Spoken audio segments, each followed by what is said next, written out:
ประเทศกรมการเงินจมลทันสรกุมพงสไว้ประกันเตียนจำนำเปรวษาดาวจำนวนแปรมขนมกรงสตังไซน์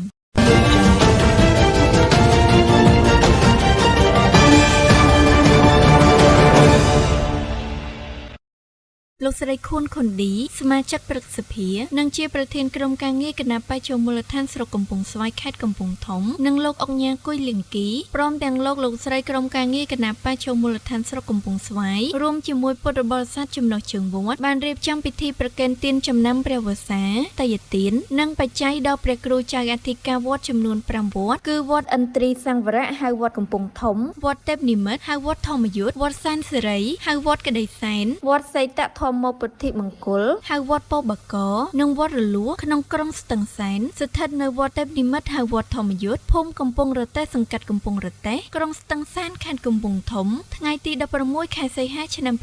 2026លោកស្រីលើកឡើងថានេះជាការចូលរួមចំណែករវាងពុទ្ធបរិស័ទក៏ដូចជាក្រុមការងារទាំងអស់ក្នុងការចូលរួមគ្រប់គ្រងវិស័យពុទ្ធសាសនាដែលជាការចូលរួមចំណែកយ៉ាងធំធេងដែលសបញ្ជាក់ឲ្យឃើញពីគុណតម្លៃដ៏ល្អមួយដែលមិនអាចកាត់ថ្លៃបានលោកស្រីបានបួងសួងដល់វត្ថុស័ក្តិសិទ្ធិក្នុងលោកតាមថែរក្សាក្រុមការងារនិងបងប្អូនទាំងអស់បានសេចក្តីសុខសេចក្តីចម្រើននិងប្រាថ្នាអ្វីបានដូចបំណងសូមបញ្ជាក់ថាក្នុងពិធីប្រគេនទានចំណាំព្រះវស្សានេះលោកស្រីបានចែកជូនដល់លោកយាយលោកតាក្នុងម្នាក់សរុងមួយនិងថវិកា 10000 រៀល